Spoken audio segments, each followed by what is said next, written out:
Bu unitazimizni o'zi tahorat qilib, o'zi quritib qo'yadi, ya'ni ishonmagan edim. Hozir qisqacha obzor qilamiz. Videoni oxirigacha ko'ringlar, narxini oxirida aytib o'taman. O'rtoqlar, уже mamlakat unitazlarning davri o'tyapti. Yaponiyada 80% aholi smart unitazlardan foydalanishga o'tgan.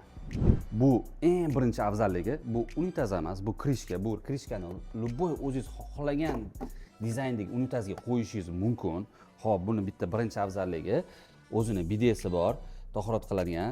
Xo'p, keyin buni o'zini feni bor. Xohlagan haroratga qo'yib fenni qo'ysangiz bo'ladi.